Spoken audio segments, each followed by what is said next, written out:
बड़ा बढ़िया भाव से हमने के झूमत नहीं जगाओ दे भैया कि मन भावे मैया के आही चुनरिया गोटेदार सैया ले ले हो सैया ले ले आजा तड़को चसके बाबा सैया ले ले बजाए सुमित भैया। हाँ एकदम बोली बोली दुर्गा मैया की शंकर भगवान की नमः पार्वती पते हर हर महादेव। हो गया। और दुर्गा पूजा समिति कोचस छौनी अध्यक्ष बड़क भैया आप सभी का हार्दिक स्वागत करते हैं और करते ही रहेंगे। आप लोग ऐसे स्नेह प्यार बनाए रखिए अपना। हो गया भैया हो गया। आइए कि मन भावे मैया के चुनरिया चटकार सैया ले ले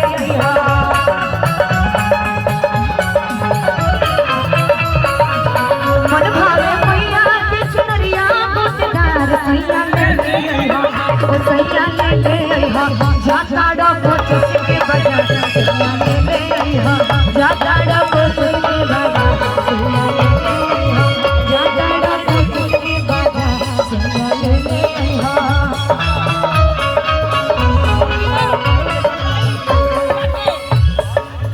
आवे की पड़ी मैया आवे की पड़ी तो हजाया ले की पड़ी आवे की पड़ी मैया आवे की पड़ी तो हजाया ले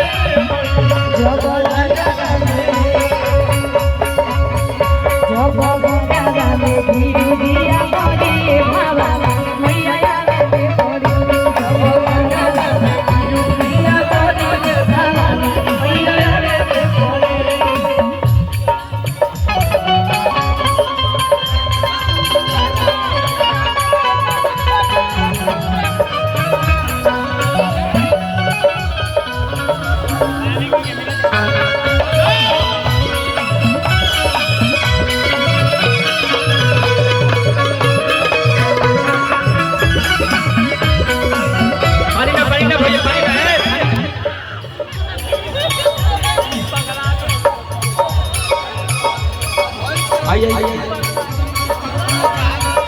जोड़े करिया लो मान के बढ़िया जोड़े जोड़े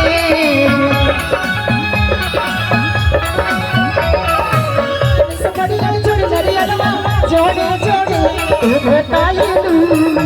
आधे ताईलू भैया जान के